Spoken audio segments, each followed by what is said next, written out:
భర్త: ఏమోయ్ సరళా, కొంచెం టీ పెడతావా? నాకు తలనొప్పిగా ఉంది. భార్య: నేను పెట్టనండి. నాకు గొంతు నొప్పిగా ఉంది. మీరే పెట్టుకోండి. భర్త: సరే, ఒక పని చేద్దాం. నాకు తలనొప్పి కాబట్టి నువ్వు నా తలనొక్కు.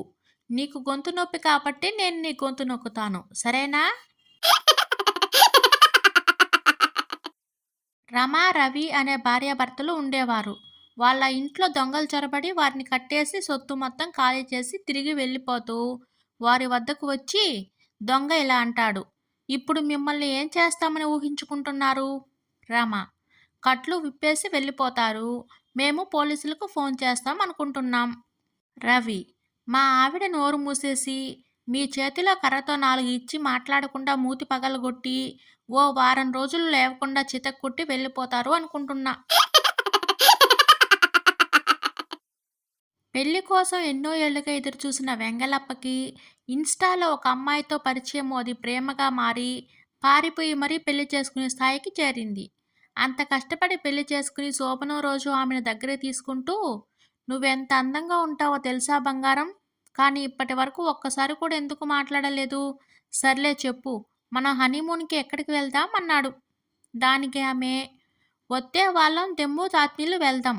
అక్కడ మంతు తులుతుంది. నాకు తాలా ఇత్తం" అంది. నీతి: ఆన్‌లైన్‌లో ప్రేమ అంటే పెళ్ళికి ముందు ఒక తాళి మాతాడుకోవాలి కదా! ఒక హైదరాబాద్ భార్య, కన్నడ భర్త. భార్య: ఔ, వంటేం చెయ్యాలే? భర్త: అన్నం మాడు, కూర మాడు, సాంబార్ మాడు. 10 నిమిషాల తర్వాత. భర్త: ఎన్నా ఇది నల్లగా ఉంది? భార్య: అన్నీ మార్చినా మళ్ళా సాంబార్ ఒకటి ఎంత చేసినా మాడలేదు. నేనేం చేయాలి? భర్త: ఏమోయ్, చెస్ బోర్డు మీద గడ్డి ఎందుకు వేశావు? భార్య: మీరే కదండి చెస్ బోర్డు మీద ఏనుగులు గుర్రాలు ఉన్నాయని చెప్పారు.